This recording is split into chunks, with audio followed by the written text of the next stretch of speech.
It's your boy Tonsil Vince.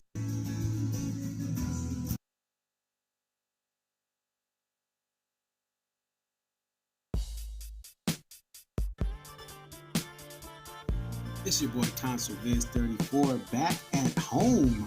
What up? What up? It's your boy Concert Viz 34. Yep, so your boy Tonsil Vince 34 coming to you here.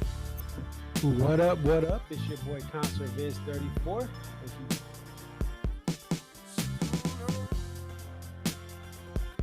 Aria. Okay, so this is Aria, and just tell us a little bit about yourself and about your love for the Dave Matthews Band. I've been a fan of the band since April 28, 1998, and if you recognize the date, that's when Before These Crowded Streets was released.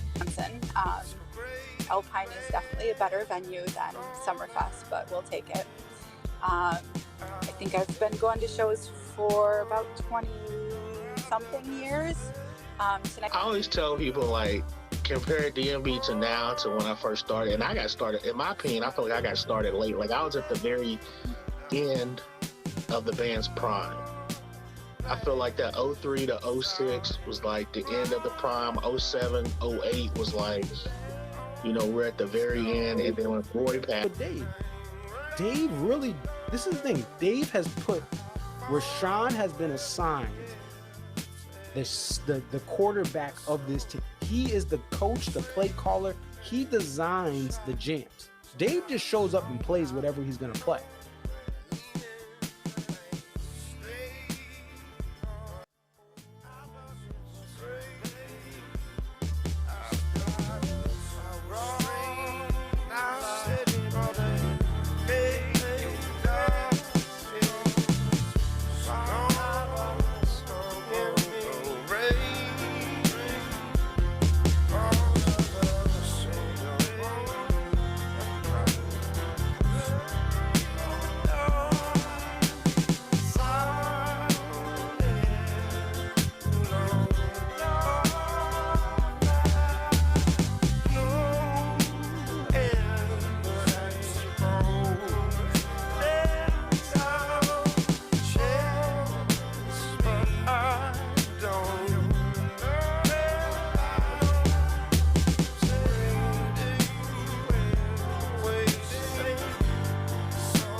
What up? What up? It's your boy Concert Viz 34. Back at it again. We had a show tonight at Riverbend. We had a show Sunday night in Franklin, Tennessee. And we're going to be talking about both of those shows tonight. We're going to look into You Never Know. I did notice something unique that maybe I just didn't notice before. We're going to look at that. And we're going to look at the set list for these shows. First, we're going to go to Pilgrimage on Sunday.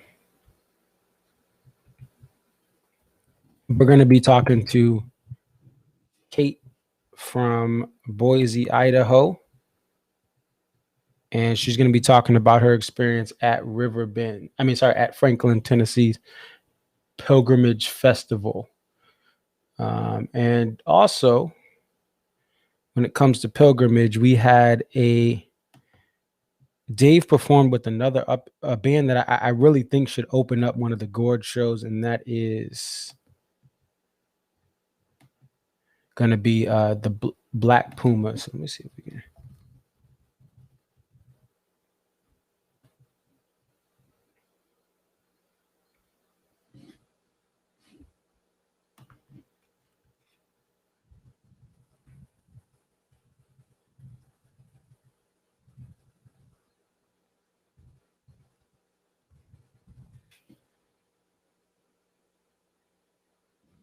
All right, so let's go to. I'm gonna actually pull up my Twitter just to show you guys a video. And Dave guested with the Black Pumas.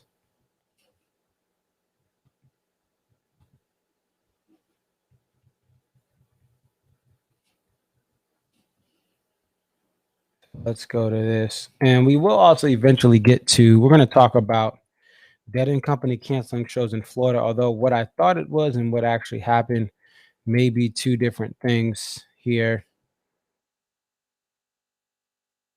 Just to pull up my Twitter. This was Dave before his set. Black Pumas came on. And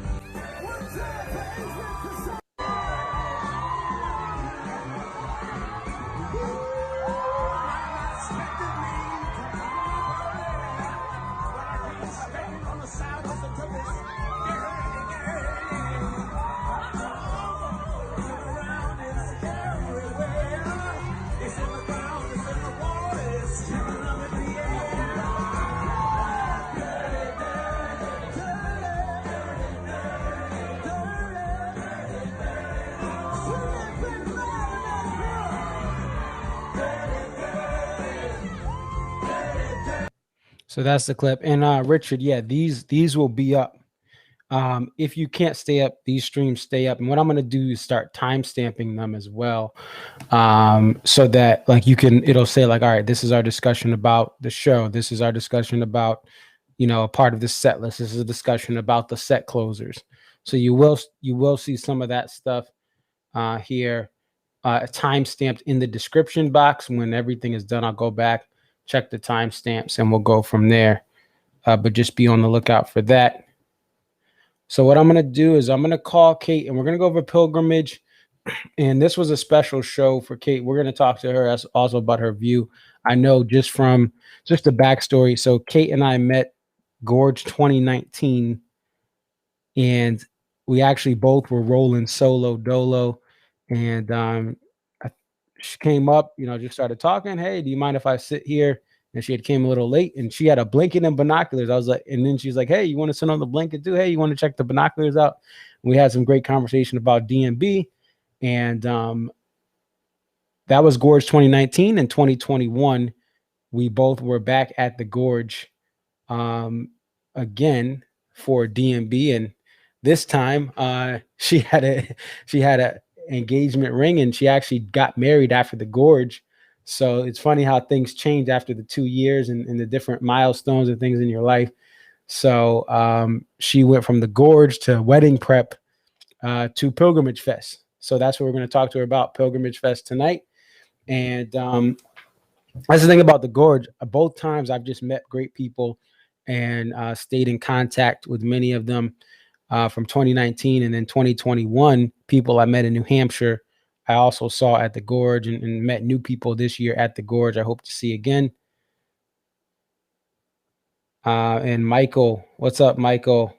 It says, fortunate news about Oklahoma, but I'll still be heading up to Colorado.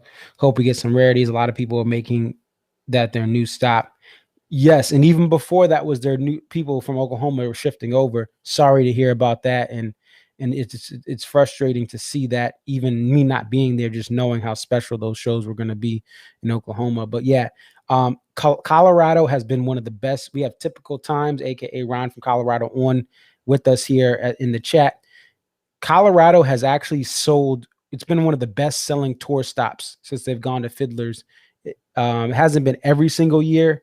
But they are one of the, like, percentage wise, they sell out that place. And when you look at the ticket sales, on antmarching.org, there's usually a sales form every year, and Colorado sold out really, both, Fiddler's Green. So it's been a show that it's been a hard ticket to get on tour, and they have played some rarities like Spoon, like Time of the Season up there. So you will definitely get something special for those shows in Colorado there. Oh, so you got lucky enough for Spoon the first time I saw a show there. Yeah, that was special. And I believe that was on one of the bonus, the warehouse discs. And Richard, Red Rocks. So Red Rocks, just really quickly, Red Rocks will probably never happen again. Yes, you may have seen Dead & Company book it. For DMB, their tour rig is too big for the stage. It's a pain to set up there the way that they have a setup. And yes, other major acts do fill up Red Rocks. Even some you can argue on DMB's level, like John Mayer has done it solo. Dead & Company's doing some shows, but they want to go to Reekin on the Rock. So they used to do it right through 05, and then they started going to, if anything, they would go to Mile High Music Fest, or they would go to I believe they've been at what used to be the Pepsi Center. I think it's Ball Arena now, if I'm correct. And Fish does Dick's Sporting Goods. Fish doesn't even do Red Rocks anymore. They do Dick's Sporting Goods Park, which is the soccer specific stadium out there. So DMB does Fiddlers. It's bigger than Red Rocks. It sells more for promoters. That's a better money pot, right? For DMB. For Fish, it's a better money pot to do Dick's Sporting Goods. DMB has done Dick's Sporting Goods Park as well. Snoop Dogg opened up for them there. So they have done that same venue as well. So it is something that, again, Dead & Company, you may see that. I know people are going to be, oh, listen, DMB still, it's logistically a nightmare. Dead & Company is doing they've split their tour up. They're now in the fall portion of their tour. They had some time off between Wrigley and when they're going to start the fall tour. And but still, logistically, it's just hard. It's just a hard venue. And I think the crowd is just, for the Dead & Company on sale, it was just pandemonium. And I mean, other bands like jam bands sell this thing out, right? All right, you have Humphreys McGee, you have the hometown band String Cheese Incident, you have other acts that do this, Avid Brothers as well. Yeah, Red Rocks is doing doing 2 shows this October. Yeah, but the on sale was crazy. I'm on a couple of Dead groups, and it was extremely frustrated. You had about 40,000 people going for 8,000 seats. Yeah, Black Crows. And again, the Black Crows is smaller than DMB as far as where they're currently at. So yeah, we'll get to some of that stuff in a moment. I do want to reach out to Kate now. Let me just see. And let me know if there's any issues hearing her.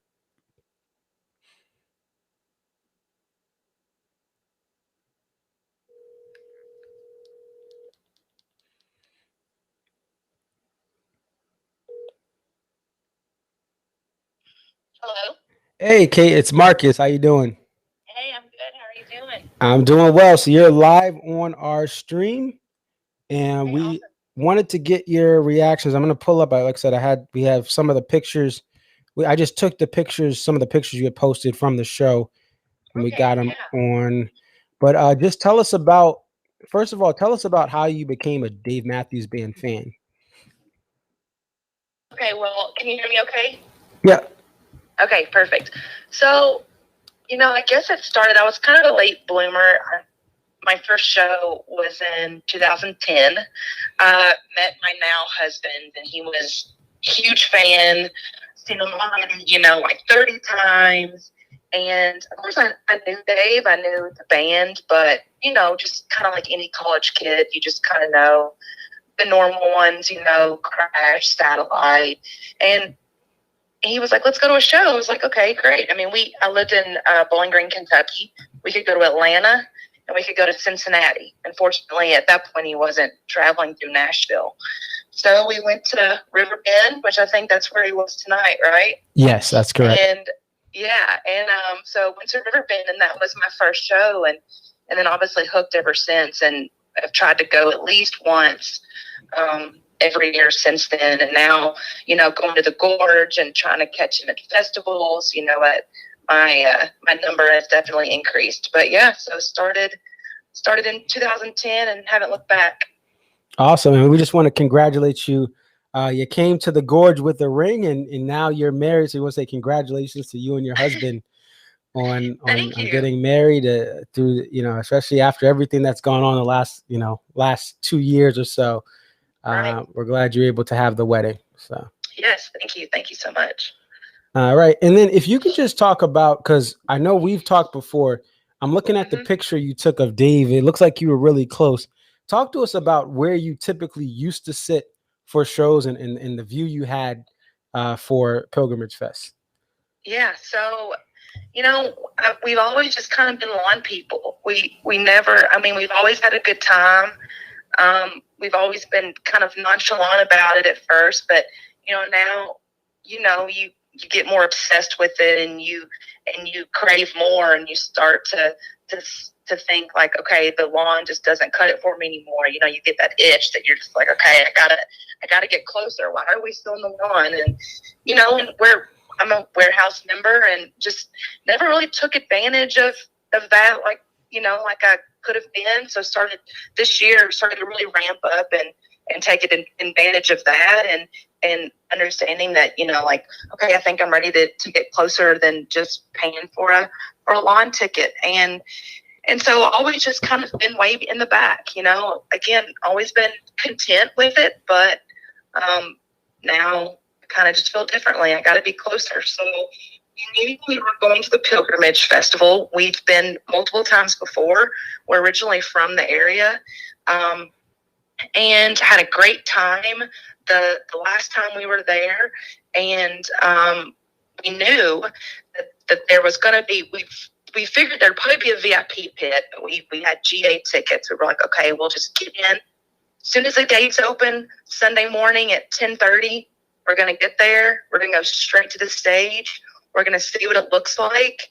We're going to hope for the best, and we'll camp out all day if we need to. So that's exactly what we did. And luckily at Pilgrimage, half of the stage was kind of blocked off for VIP, but the other half, GA, you could walk straight up to the stage. And so we got there at 10:30 in the morning. There was probably 10 to 15 people on the rail. We found us a little spot right in the corner and camped out all day for it. And it's nice too, because when you're at a festival, you at least have music on that stage all day, so you're not totally alone sitting there. You have entertainment for the entire day, so that was nice. Oh wow, so that's cool, because I'm guessing, I was like, she probably got VIP, so half of that kind of front space is for VIP. The other half, since you got there at 10:30, you're able to get to the front. Right, we were right on the corner, so there's an aisleway that walks up the middle towards the sound stage in the back, where, you know, security and other artists that wanted to check out, that they could kind of walk through there. Right. And then we were on the corner of the GA section, and then across from the walkway, that was the VIP section. So the GA section actually had a better view. We were more center stage, and the VIP was kind of more off to the left. So, I mean, the way I look at it, we had a better view than what the VIP people did. Awesome. Yeah, and I know what you mean, as far as they usually have the middle as a walkway or canvas area for, you know, for camera, you know, people with media, other artists and security, so they can, if they need to get through, they can get through. Right. Now, first, before D&B comes on, there's video surfacing around. He actually sang with one of my favorite up and coming bands, which is the Black Pumas. What was that like to see Dave come out with the Black Pumas? Well, it was good. First of all, we were like, oh my God, the Black Pumas come on, the same stage. It's like nice because we're kind of camped out there all day. We're like, this is perfect. We get some great shows beforehand. We were like, Black Pumas is going to be kind of like opening essentially for Dave. This is awesome. And yet same with you, love the Black Pumas. And honestly, was just so caught up in the moment of listening to the Black Pumas that didn't even think about it being a possibility. I would see Jeff over in the corner, like watching. He'd be like, oh, there's Jeff. You can kind of see Jeff. And he was over there just kind of checking it out, watching. But it's like it never even crossed my mind. I was just so into the show that I just didn't even think about it. And mind you, this is, as like I said, I've always been a lawn girl. So this is the closest I have ever been to the band. And when he walked out, I mean, that was my moment when it was like mouth open, covering the mouth, tears coming down the face. Like it was just such a surprise. And it was absolutely amazing just to see them up there because obviously you could tell that it was for the moment, not rehearsed, and that's the best part about it when it's just organic and he's coming out there and he's vibing with their bands and they're vibing with each other and with the crowd. And it was great. And of course you can't really tell how many people are back there because again, you're all the way in the front. You can't really see the scope of everything. Right. But once you walked out, you could hear the crowd just erupt. And that was really cool to hear. But yeah, it was awesome. That's awesome that you got to experience that. And then you get to Dave Matthews, the band, the full band comes out and they go through 15 shows. What did you think of the show overall? Well, so first of all, let me just backtrack. We were supposed to have already seen Dave and Tim at the Pilgrimage in 2018. Right. And I can't remember what day they were playing. They might have been playing on Sunday. But anyway, Saturday afternoon, it stormed, came a flood. They ended up having to cancel the entire festival. Right. So it was an absolute heartbreaker. So we're supposed to see Dave and Tim then, didn't. And so obviously it was very... we were super excited. We couldn't wait. And then just to see the whole band back together after being at the Gorge and seeing the historic sets that we did at the Gorge without Carter and Stefan, even though that was amazing, it was so nice to be up front and center and seeing the entire band back together and seeing, Stefan and the smile on Carter's face. And, I'm not as hard on them, obviously, with set lists when it comes to being at a festival, just like how it was at Railbird in Lexington. I mean, you're at a festival, so your audience is way more than just DMB fans. So, of course, you think that they're going to have to cater to that, or they're going to want to cater to that anyway, right? So, you hope that you're going to get, and again, I thought the set list was great, but, you always hope you're going to get some like deep tracks and some things that your songs that you're searching for, that you're trying to chase. But all in all, I mean, you have to understand that being at a festival, it's just, it's probably going to be more heavy hitters, a couple covers, and even with that said, I thought it was great. I mean, the energy was absolutely insane. And I'm probably also saying that because it was my first time being so close, so I could see all of their facial expressions for the first time, which was absolutely amazing. But I thought the energy was amazing. I thought Dave was great. I mean, Buddy was amazing. Stefan, Carter, everyone. I mean, the energy was insane. That's awesome. And that's the thing is on paper, looking at the set, I knew I had an idea it was going to be, cookie cutter set. And I had an idea that it wasn't going to be, you weren't going to get this lights out fest. And actually, John, who we're going to be looking to try to call, he's on the road back from Cincy to get back to Tennessee. He didn't go. He had a free ticket, but he didn't go because he had been to I think he's been to at least 6 or 7 shows. So he's like, all right, I'm going to skip this one. I've been to the pit. I've been to the lowers, and he didn't go. But I will say being myself, my first shows or any show that I'm closer, it does change the dynamic of the show. Even if they're playing those cookie cutter songs, you have Sledgehammer, Watchtower, you have You and Me. Well, the Watchtower is a good, that's a great festival song. But you have all these songs on paper. If you were at if you're not close, if you were just at the back of Pilgrimage Fest, you probably wouldn't. It may not have as much of an impact. You may still like them, but it may not have an impact. But when you're right up close and personal with Dave, it kind of doesn't matter. Did you notice anything? There was anything that like kind of stood out to you being that close compared to the shows where you were further back? I think just seeing the dynamic between all of them is great. I mean, it's just something that you just, you watch the screen and you look out at the stage and you can see them down there, but you obviously can't see their dynamic and see how they like communicate with each other. And so that was, to me, what stuck out the most, was just watching and being able to like soak it all in and just see all of their faces when they look at each other and how they're talking to each other and just how they're vibing off of each other, was the best thing that stuck out for me, was just seeing their dynamic and not really being able to see that before. And it's just things like that you don't realize that you're missing, because you're like, oh, I can see the screen, I can see them down there dancing and jamming out, but you really don't get the full effect, obviously, until you're right there looking up at them and you can see every single facial expression. Oh, absolutely. And I've definitely noticed the same thing from my first pit show in 2015 to some of the shows I've been blessed enough to get a nice seat. Is you can see those interactions. You see how much Buddy really kind of sets everyone. It's contagious. He gets so excited and hyped up, and you see bounces off to Tim. Carter's smiling. Stefan's dancing, right? So much to say, Bridge Too Much that you guys got. Right. He's dancing around, and then it's just like, and Dave is just always, when you're waiting for him. Did he make eye contact with you at all? we thought he did at one point. My husband actually got a video and he sent it to me the other day, and he said, is he looking at us? And it does kind of look like he's looking over in our direction, but I'm not really sure. But I know that I definitely spoke. I feel like Buddy and I were like connecting several different times. He would like look at me and I would like point, and I definitely feel like me and Buddy had a couple moments. That was great.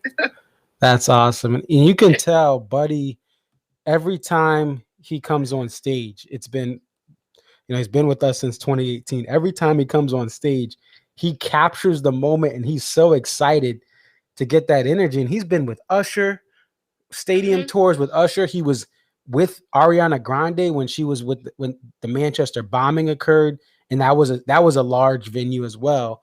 So he's been with some of the best, bigger pop artists that sell out stadiums now, right? Dave doesn't do that anymore.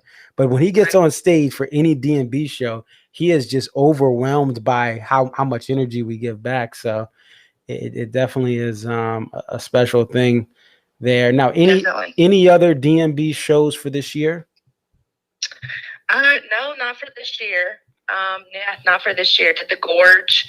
My husband got to go to Bend. Didn't get to go with him to Bend, but he got to experience that, which was great. And then now Pilgrimage, and so no more for this year. But hopefully there's more in the future for sure. Yeah, no, we do hope you're able to get to more, and hopefully you're able to, use that warehouse, request some lower levels, for Gorge Night 2 or night. Why aren't I utilizing warehouse like I should be? I mean, Band was like the first time he actually really utilized it, and it's like, man, we're just so over the line. We're done with it now. We gotta grow up a little bit more and get in there. So.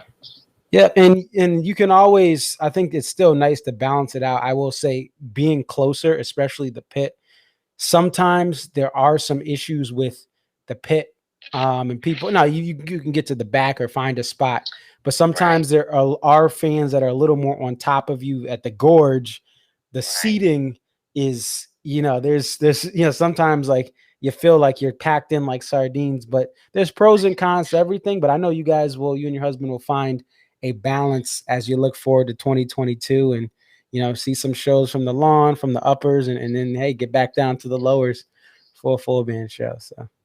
Oh, definitely. Yeah, I mean, being on the rail, that kind of helped not feeling like you were too squeezed in there, because obviously, you're front row. But yeah, we'll have to brave the pit sometime soon for sure. Yeah, and thank you so much for being on. We appreciate your time, and like I said, congratulations on the marriage. That's such a great step forward.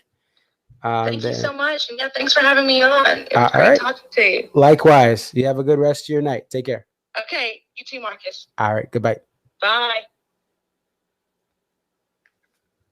All right. So that was Kate, and she's in Idaho now, originally from Appalachia. I don't know if I'm saying that right. Originally from Kentucky area. And speaking of weddings, your boy Conservist 34 has a wedding in October. I'm going to be officiating my second wedding ever. So not only do I do live streams, I do weddings. So if you want to use me for a wedding, if you can fly me out, you and your spouse are getting married, book your boy Conservist 34. Message me, hit me in the DMs, and we could work something out. I am all about, I'm a third generation wedding officiator. Grandfather's done it. Multiple uncles have done it. And my friend who got me in a DMB, I married him and his wife in 93-degree weather. And it felt like 98, full tux and everything, killed it. So book your boy Conservist 34 if you're getting married. All right, we're going to try to hit up John. I see John's in the chat. We're going to hit you up on the phone here, but let's get to the show as well for Riverbend.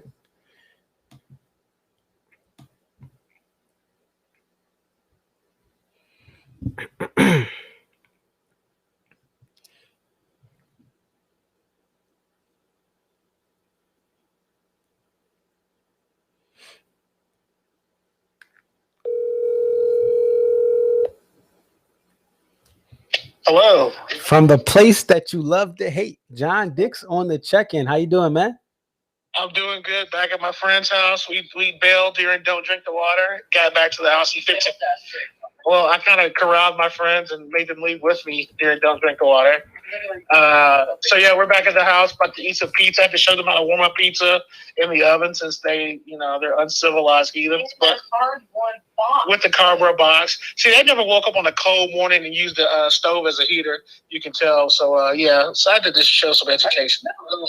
There you go. Actually, your boy Conservist 34 made pizza from mostly scratch. I bought the dough, but I put everything on there tonight. So I had my pizza. Well, let's make this quick because I don't want pizza to get cold again. Okay. All right. So tell us about Riverbend.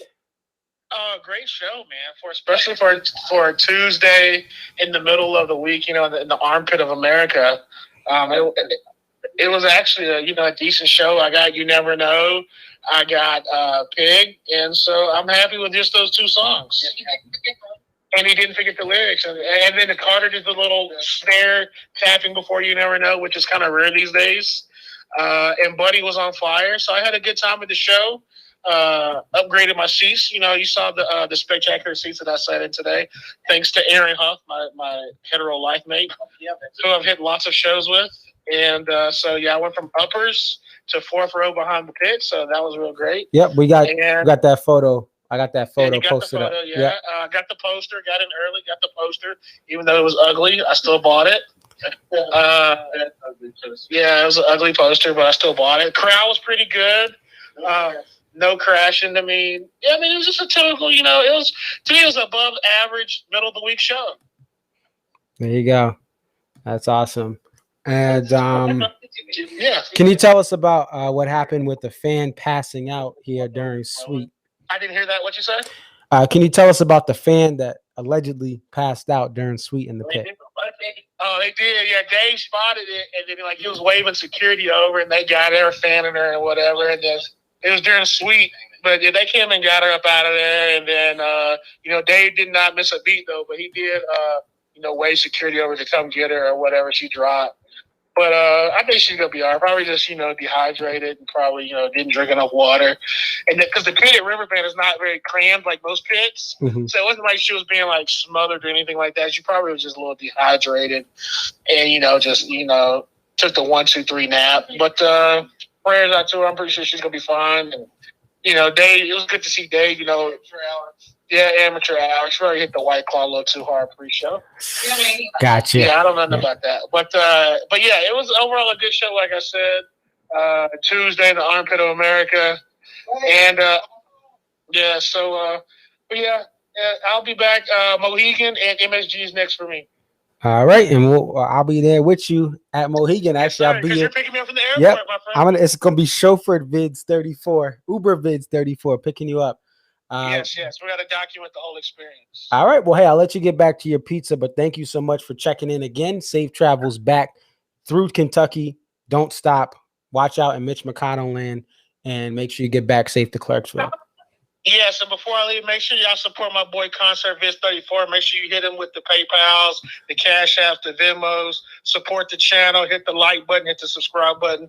Thank you once again, Concert Viz. I'll see you at Mohegan, sir. All right, thank you so much. Take care. Peace. Peace. All right, so that was John, and he'll be joining me at Mohegan. I'll actually be getting him from the airport. We're going to show him how we do it in Connecticut. He was here a couple years ago to stay in Connecticut to go up to SPAC, but he hasn't been to a CT show yet. So hopefully Dave puts on busts all the legendary stops out that he typically does when he comes to CT, whether it's Mohegan, whether it's Xfinity Theater. We lost the Whalers. We've lost a lot of people that have moved down to Florida and down to South Carolina, North Carolina. But one thing that we still get is awesome DMB shows, even as they transition from the Xfinity Theater, which has a 22,000 person lawn, and that wasn't selling as well. It's a big lawn. It's bigger than most arenas. Forget the inside seating, but the outside seat in the lawn is 22K.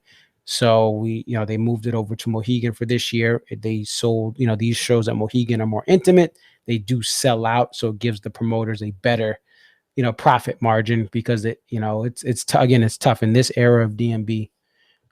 It's hard to have sellouts here. So that's where we're at with that. One thing I want to show you is, speaking of You Never Know, I want to take a look at this. I'm going to show you a couple clips from You Never Know. And the cymbal crash, I looked this up briefly. I'll have to do some more research as well.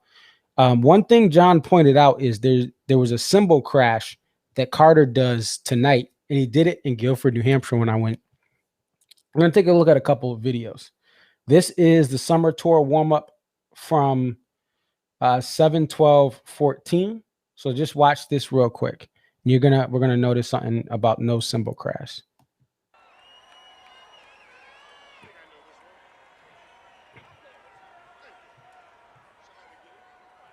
And this is actually, I went to this show too. So this is in 2014. This was my first You Never Know.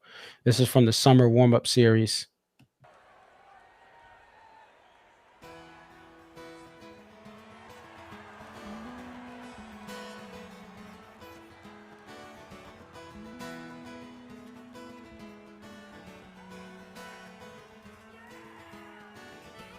Sitting still as stone, watching.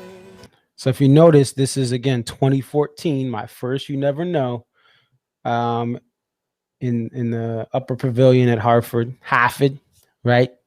You didn't hear a cymbal crash at the beginning. Now listen to this one.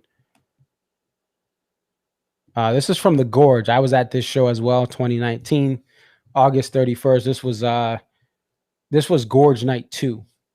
This was Cortez the Killer night for the Saturday. Gorge Night 2, 2019, August 31st. Listen to this. You're going to hear.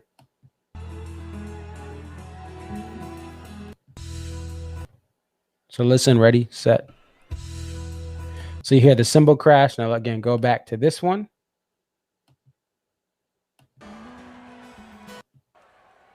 Again, just to give you some context, this is Hartford again. See, you hear that? Just the guitar. Just the guitar. And then again, just to compare it, cymbal crash. So you have a cymbal crash there. And then let's go to Guilford. This is video I shot. Guilford. This is Guilford night 1.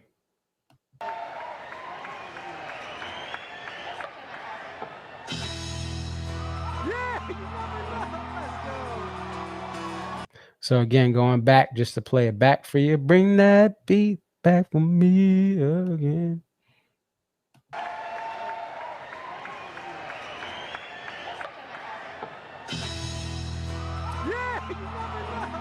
So that's 3 different You Never Knows. All 3 I actually got to experience. Man, I've been very fortunate to get this song, and also heard it acoustically this year at the Gorge.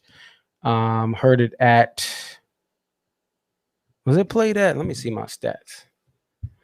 At this point, though, it's nice that more people are being able to see this song live, as it's been more frequently played since 2018. We've seen a lot more plays this year for You Never Know. We're at the most You Never Knows played in a single year since 2012. Let me just see personal stats, my songs by album, breakdown by album. And for You Never Know, let's see, Busted Stuff. I've seen it 5 times. So I saw it July 12th, Hartford Night 2, 2014. I saw it June 22nd, 2019, August 31st, 2019, August 24th, 2021, and Gorge, the You Never Know solo, September 5th, 2021. And so I'm very blessed. I've only been going to shows since 2012. It was played a lot in 2012. I missed it that year, but still got 5 since in the last 9 years. It's not bad. And I'm glad more people are seeing that song because, again, of how frequently it's been played. So just wanted to go over that. And so that is You Never Know. That's a breakdown. If you don't know, now you know. Cymbal crash sometimes, other times no cymbal crash. And Dave frequently does flub the lyrics in that or messes up the guitar part. It is one of the hardest songs to play, period. Doesn't matter what era. It is extremely hard to play that song. I have tried and attempted to learn parts of that song without even singing, and it's a pretty challenge technically to play with the various time change switches. To sing it and play it, man, it is. I'm surprised Dave doesn't mess it up more. All right, so we're gonna go to Dead & Company. Dead & Co. More like Dead and No. Now, initially, I thought this was related to the rules and regulations in Florida. Apparently, it is not. It's due to some logistical issues. This is the Tampa Bay Times. Let me make sure you guys can see this. So, Dead & Company, the supergroup featuring original Grateful Dead members with John Mayer, has canceled its shows in Florida, including October 7th stop in Tampa. They had 2 in West Palm Beach as well. The announcement Tuesday said the move was due to the routing and production logistics that led them to cancel sold-out shows in West Palm Beach and Tampa at the Mid-Florida Credit Union Amphitheater, excuse me. The band featuring original Grateful Dead members Bob Weir, Mickey Hart, Bill Kreutzmann, along with John Mayer on guitars, Oteil Burbridge on bass, and Jeff Simonetti on keyboards, was set to perform at the Tampa venue on October 7th. Refunds will be available, the announcement said. So that is an article. There's a bunch of other ones. You look it up online, Jam Bass, and I think Consequence, Live for Live Music. They all have articles. So initially, I was going to have a whole rant and stuff. I thought it was more of the issues. Now, here's the thing: is there's some issues about, there's if there's some sort of mandate where you have to show proof of vaccination, there's $5,000 fines.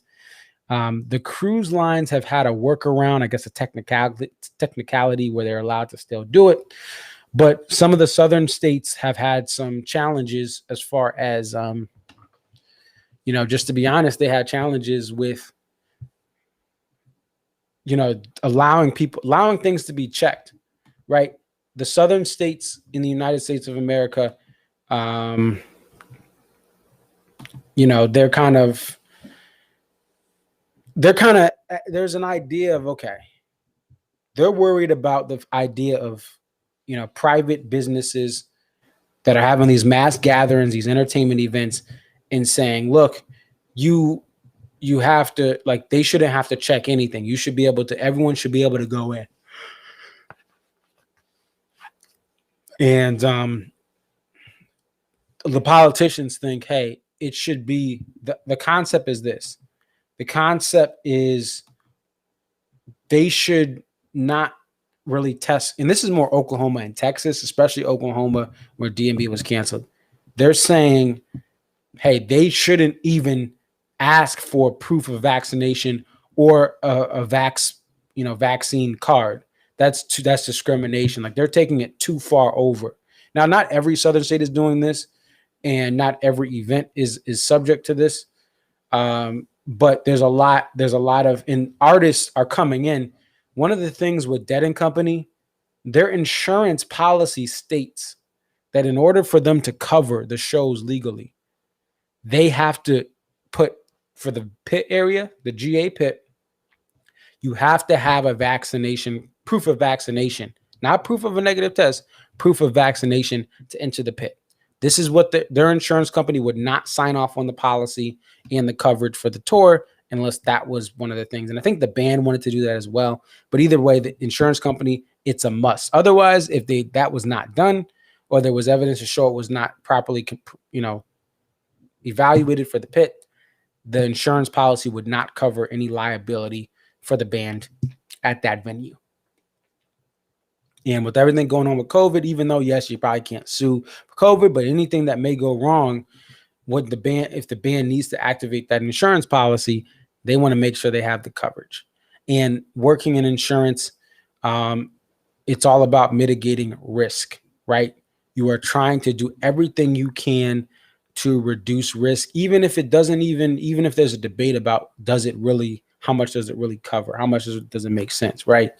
You have there was a time where if you had anti-lock brakes compared to the original cars in the 80s and early 90s, they didn't have anti-lock brakes. If you had anti-lock brakes, your car would be cheaper on an insurance policy, right? If you drive a car that's safer, as far as doesn't have high horsepower, it does have it's a Subaru Forester, right? You're going to have a lower rate than if you have a Ford Mustang, because statistics show that, someone driving a Mustang, driving faster, typically you're driving in inclement weather, you're going to be more likely to spin out or crash into me, literally, with my car. So that's what insurance is about. And a lot of this is why you have now, for instance, Fish is not a band that is doing this. Their insurance policy does not stop. It's not, they're going to still cover if there's no vaccination check. It's not required. It's up to the band's discretion. But for Dead & Company, they said, hey, look, we're not taking this risk with the coronavirus, all this stuff, all of the negative PR, if they have to cancel a show or if something happens at a show, you want to be protected under the policy, you got to do these things. Pit's got to have vax only, the first, really 30, 40, 20, 30 feet of that pit area. They want to have that close area to the band. You got to be vaccinated. Yes, you can still transmit COVID, but people who are vaccinated are not going to, it's still harder to get, the virus, even with the breakthrough cases, according to what the data shows. And, getting sick with it, it's a less likely chance. So they're doing that. Like, let's just say someone from Dead & Company singing out to the crowd and they get COVID, and then someone, they announce they get COVID 5 days later, at, around the time of the show, and then someone in the pit gets COVID, just as a emergency, they probably still can't sue because the ticket has language, but it's just, insurance is all about, mitigating risk as much as possible. So that's where we're at. I still think personally, when it comes to these politicians, when it comes to these venues, they should make exceptions. And I'm looking more at Oklahoma. I'm looking more at Texas. Has been hot and cold. Some people have had to cancel at Texas. Some people have had events at Texas, like Austin had a Jason Isbell show. The Woodlands said they didn't have enough staff, which I think is BS. I think that a large venue like that could actually do it. They just were too lazy to, or the local, politicians or local beliefs of the people that run the venue is, oh, we don't believe in this stuff. It's stupid. Da, da, da. Because every venue has had ample time to prepare for COVID checks, right? Saying you don't have enough staff, but you have a full summer slate of shows. I highly doubt that you could really pull it off if you wanted to. But I think they just didn't want to take the effort. I think if you're any venue right now, you have to be ready for numbers to go up, for things to get worse, for this virus to potentially mutate, or whatever the terminology is, where it could even impact people who, are vaccinated. And it's a higher, like, everyone has to wear a mask. Not everyone has to wear a mask, but everyone has to be checked, right? Temperature check. Maybe everyone has to have a negative test at one point, right? And you have to check those tests to see it's negative. That may be something that it was always a possibility this summer, that the vaccine may not fully work. And then all of a sudden, everyone needs to show a test. The last 48 hours, did you show a negative test? And that doesn't mitigate everything, but it could have been a requirement. So that's just another thing that we had here. And so, yeah, I think I agree with John. This is a great show. One cool thing about this show, Ocean and the Butterfly, Encore 1. I think that song is great. I've only heard it once. I haven't even heard it with Carter. I think it's great. And I think that's a nice switch up from Sister and some of the other cookie cutter E1s they've had. Don't Drink the Water is your standard. I like they're putting it in the show. I can go to the car, Peace Up, A-Town Down. I do not. I know some people like that song. I know some people may say, hey, man, I like these closers. I like Louisiana Bayou and You and Me. Me personally, those aren't my favorite songs. Like I said, I like Ocean the Butterfly, but Don't Drink the Water closing out shows, even Watchtower closing shows, I'm going to leave. I'm most likely going to leave that show. Unless it's MSG Night 2. MSG Night 2, I'm staying for that whole joint. Okay? They could be a triple encore. There could be some special guest. They could fake Don't Drink the Water into something else, like Halloween. Both drop D tuning. So I'm not going to skip out on that specifically. That's just, that's a unique thing here. So, and what's up, Michael? I saw you had posted good evening. Thank you for coming in and checking out the stream. And if you guys, again, if you like, comment, subscribe, like John said, it does help to have this be viewed by more people. The more likes it gets, even the dislikes, any engagement helps this to be pushed forward. And I'm trying to get it more people to just interact. I love talking to you guys, but I want to get this thing in more faces. And again, I appreciate you guys' support. You guys spreading the word to your friends. You're telling your friends. There's people joining. Some of you guys have just subscribed in the last couple of days. I've seen some more subscribers, and thank you guys for subscribing. As far as the tour so far, some of these midweeks have been above average. Some of the weekends have had some special moments. I think that overall the band sounds great. They still sound great. Listening to the videos, talking to someone like John, who, he's been to. This was his 84th show, or 80. Was it 84 or 85? I think it's 84.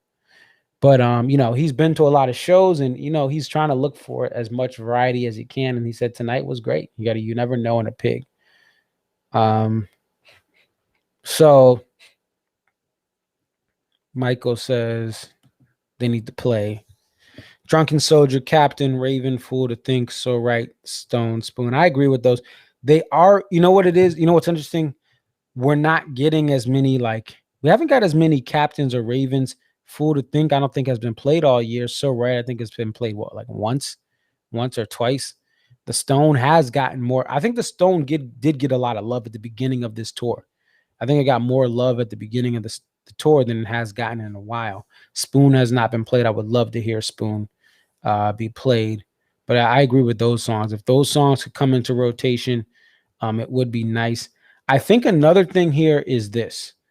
If you are going to, one of the trends that I'm seeing is there are more songs. So if we go to the song, let's go to, shout out to the DMB Almanac.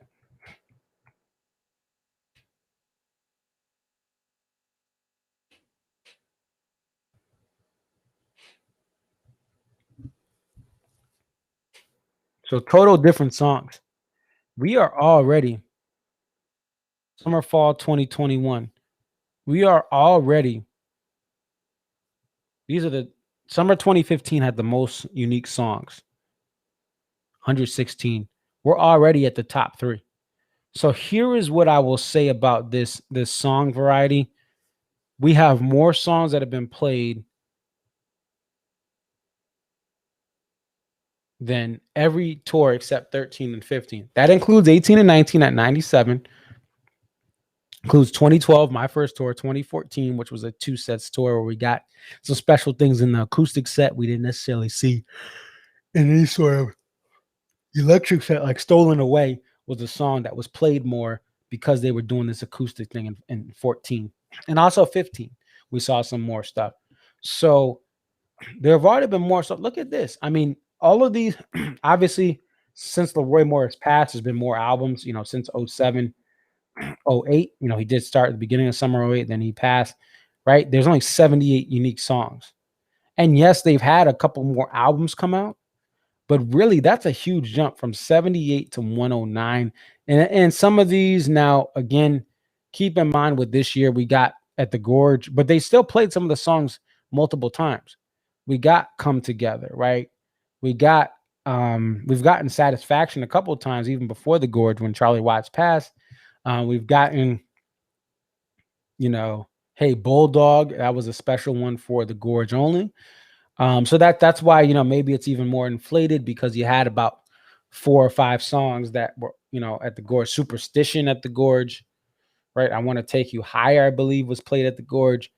So you do have some special things that were played at the Gorge that pads the numbers, but still, that's still a unique song. And I was there, right? A lot of you guys were at Gorge Night 3. I mean, Gorge Weekend. And a lot of people go as kind of like, it's like a DMB convention. That's like our convention. We go there, you camp out, you meet up. There's people from all across the country. It's probably one of the most traveled or the most traveled weekend of the year. We have so many people coming from out of town. So, people did experience this, and that's where we're at is 109. So this is the third most, one more song, and we're at 2013, 16, 10, 11, 12, 13. 7 more songs, and we're at 2015. And just remember, as we get to MSG, you're probably going to get a tour debut or so. Maybe maybe we get some.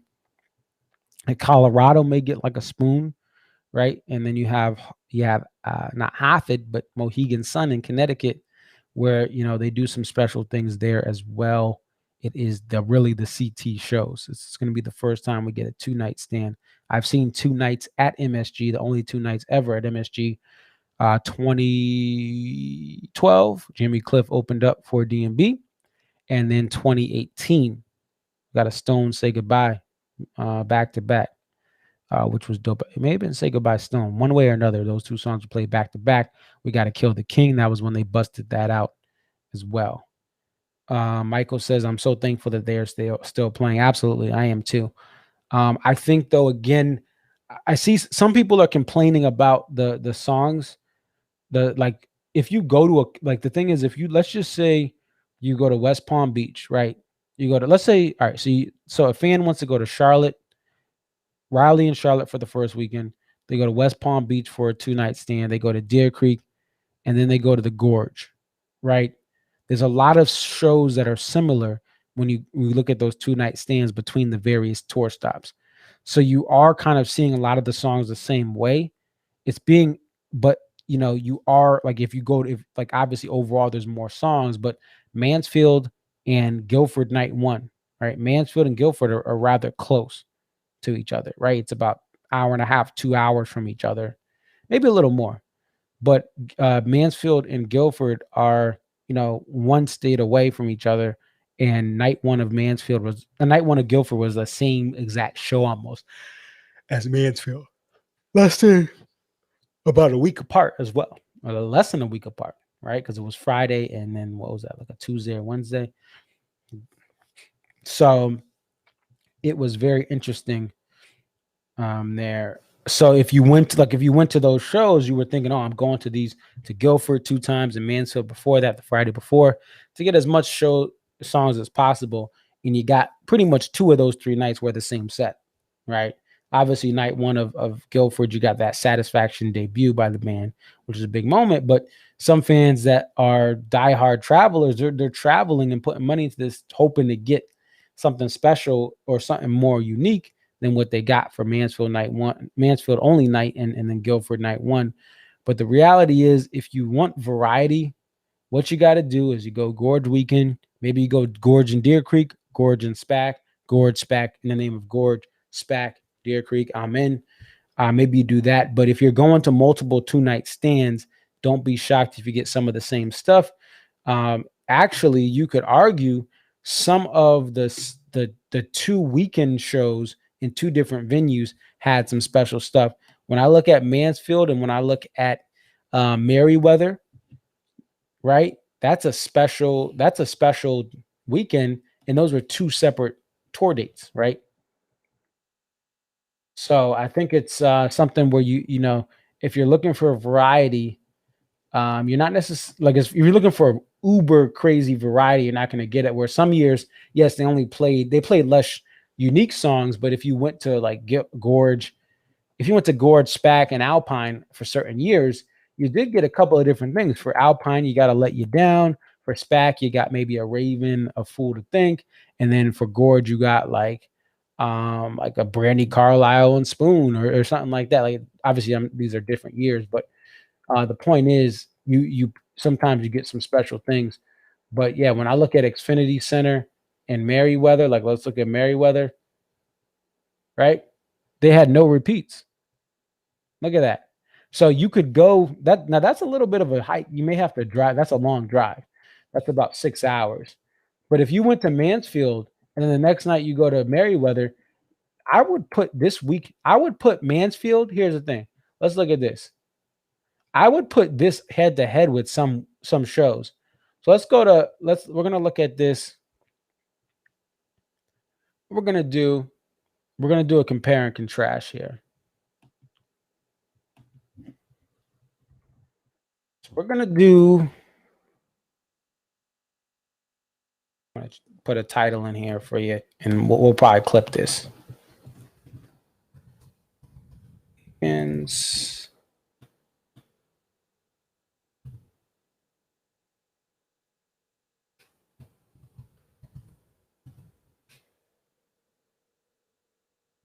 Mansfield, Mass Clement, Maryland versus West Palm Beach. So that's what we're gonna do. We're gonna do a battle of the weekends.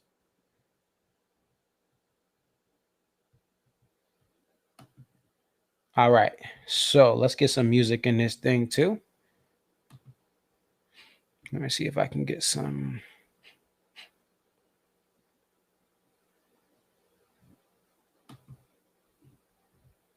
Okay, so we're gonna set this up, folks, ladies and gentlemen. We are going to have a match.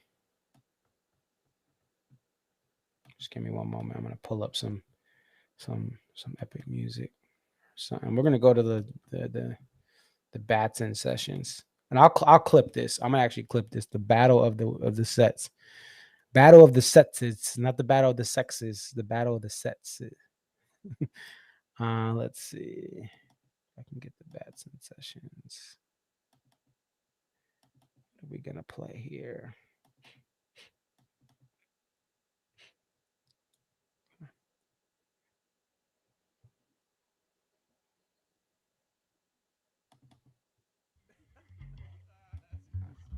All right.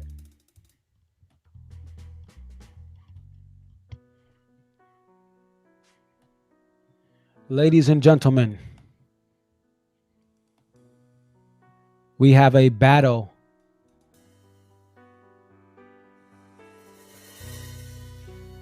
We have a battle that is going to go on here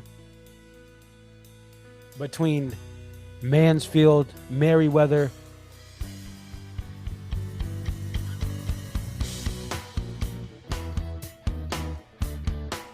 and West Palm Beach.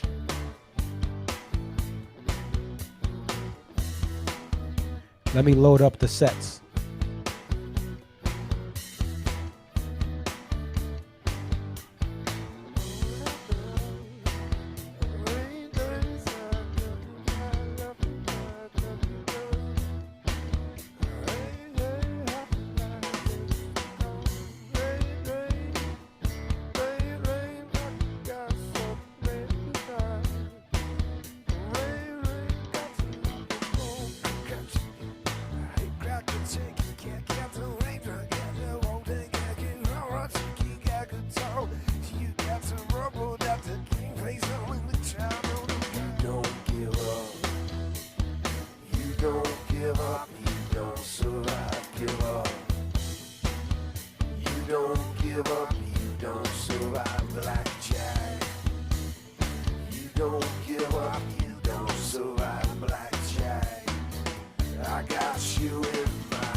We're almost ready for the battle.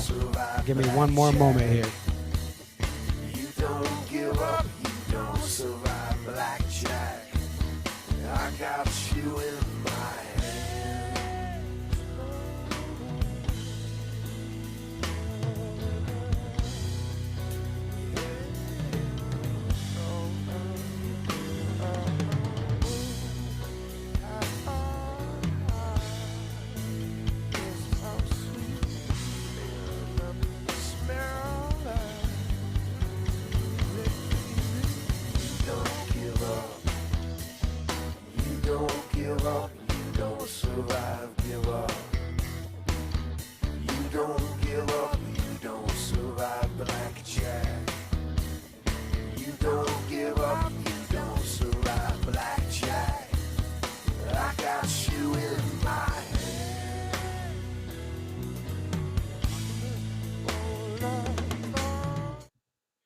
All right, folks, thank you for holding as we got everything set up. So this battle is to look at the weekend of Mansfield, Massachusetts and Columbia, Maryland versus the two shows that were so hot in here that you had to take off all your clothes. Actually, there was a guy in the pit, I think, that had a lower back tattoo or something, and he had to pull down his pants. Anyway, no, seriously, true story. There was a guy in the pit who had some, like, I think it was his tattoo on his rear end for DMB. So we're going to look at this. This first show that we have up here is Mansfield Night 1. Now, there's a couple of things that stand out. We have a stone opener. There's going to be a stone in West Palm Beach, but it's not going to be an opener. You have a two-step closer. Did they play two-step in West Palm Beach? Absolutely not. You know why? Because two-step has only been played 3 times. The first time, the tour debut, shot by your boy Conserviz34. Go on my channel, look up the two-step Conserviz, two-step Mansfield Mash. You'll see that video. And you'll see a 15-minute and 44-second two-step. It was the tour debut.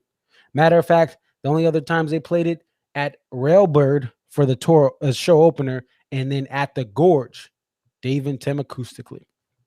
So that's a rarity for this tour. You had a Sweet Up and Down 41 combo. Yes, you're going to see Sweet Up and Down and 41 in West Palm Beach, but look at that back-to-back Drizzy Drake style. You had a So Much to Say Bridge Too Much, a Lying in the Hands of God, as well. Now, the encore is Sister to Don't Drink the Water. Of course, your boy Conserviz 34 walked out during Don't Drink the Water, but that has been how most set closers are. So remember, Mansfield, the highlights, Stone opener, two-step main set closer, 41, Sweet Up and Down 41 Gray Street, 2 Walk Around the Moon to Rooftop. That's a nice little run there for the Gorge. And then Lying in the Hands of God, some special moments. Again, this was the night one.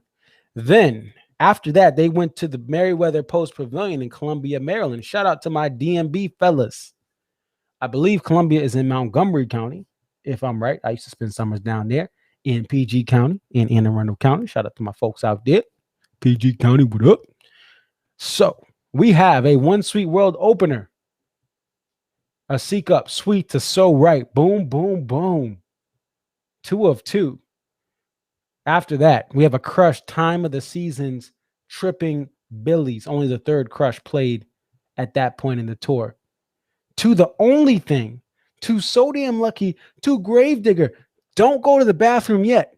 Drive In, Drive Out, a special drum solo after Drive In, Drive Out to say goodbye. Then you can go to the bathroom real quick during Louisiana Bayou, but then you get a Write a Song, Cornbread Ants Marching.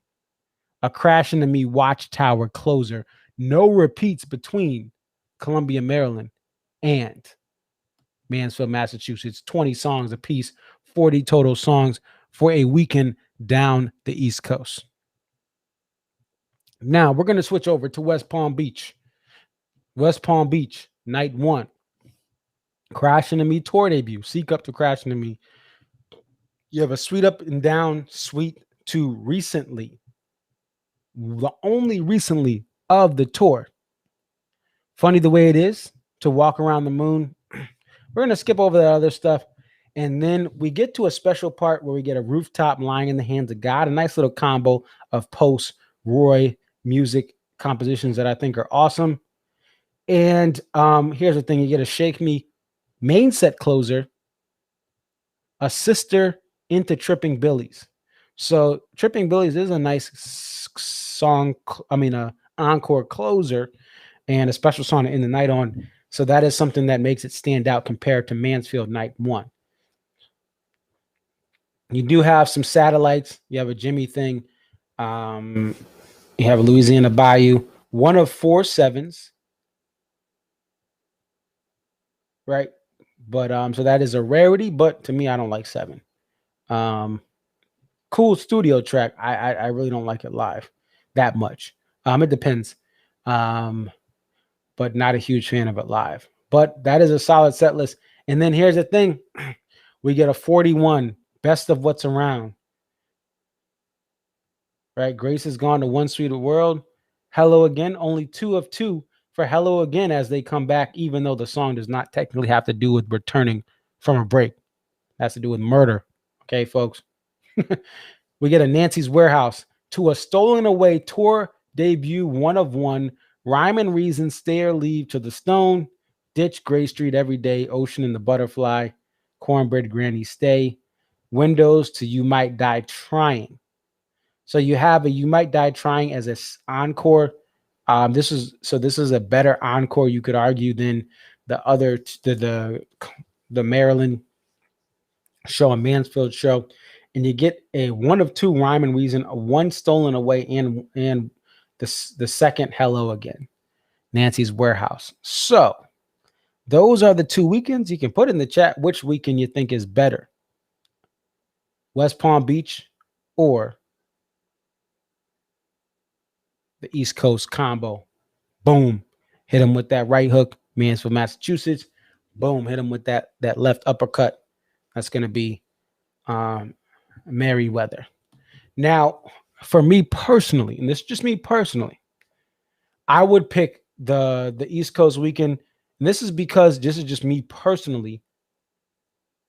I love Drive In, Drive Out. I have not been able to hear that.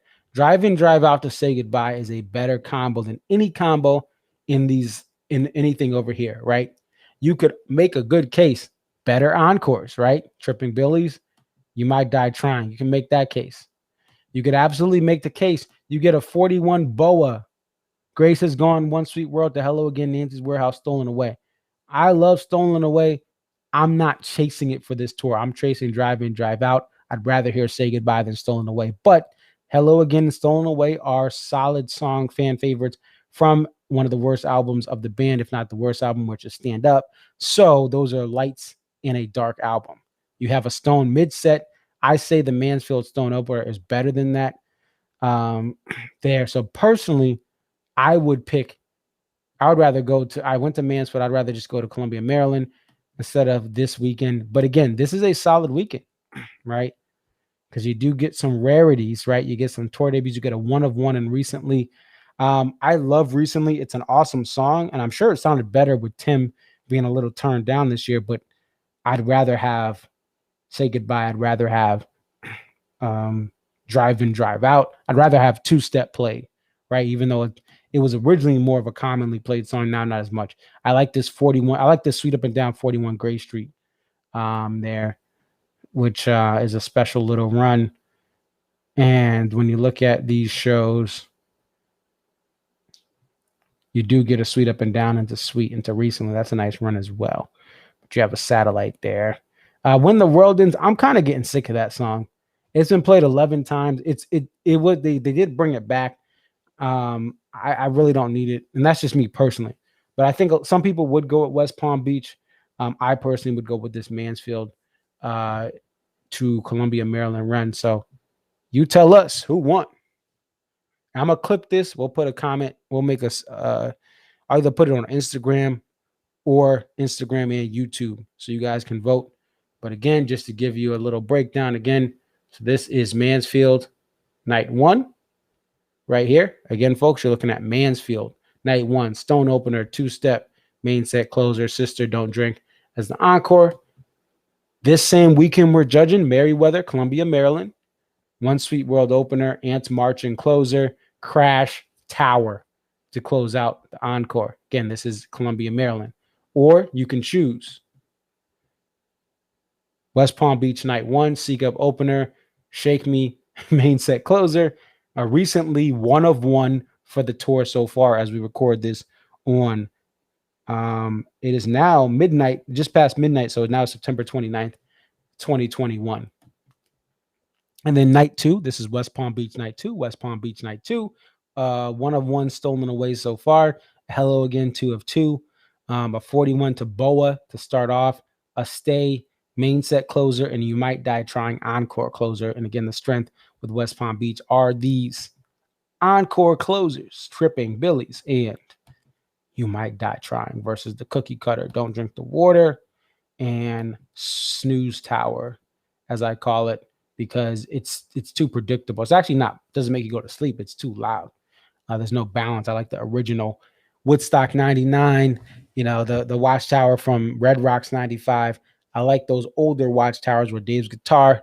Especially he had the Chet Atkins, and he had the other one around that time as well, after the Chet Atkins for Woodstock that it cut through, and it was powerful, but it was not too loud. It was not too Tim C DC, as I call it. Even though people like that, it gets the crowd going. That's not what I look for from DMB. I like the acoustic power that they have, the space between all of the instruments in that in that early mid late 90s, early 2000s. You had more space as there were less people plugged in, and you could hear Dave's guitar turned up more. You can hear it now in 2021, but still don't like it. Watchtower still just too much of a predictable cookie cutter, high energy, but it's a cookie cutter performance versus the ones where Dave would do a little more spicing up when it was just his acoustic guitar. That's all I got for tonight. And so we have these shows. Stay tuned as we continue to follow DMB in this 2021 tour, as I plan to try to make as many of these streams as possible. So it is Tuesday, right? Tomorrow, we have Cuyahoga Falls, Ohio, at Blossom. So we'll be on tomorrow. And come back, and we'll talk some more DMB tomorrow. Like I said, hit the like button, comment, subscribe, and then definitely support your boy Conserviz34. The Cash App. I'm gonna put my Cash App if you want to send me Cash Apps. This is optional. I'm not, begging for these. But if you want to send Cash App, it's Conserviz34. I'm gonna put this on here as well. My graphics, but the Cash App is. You want to support your boy? Help me to get some better equipment for recording these videos. Cash App.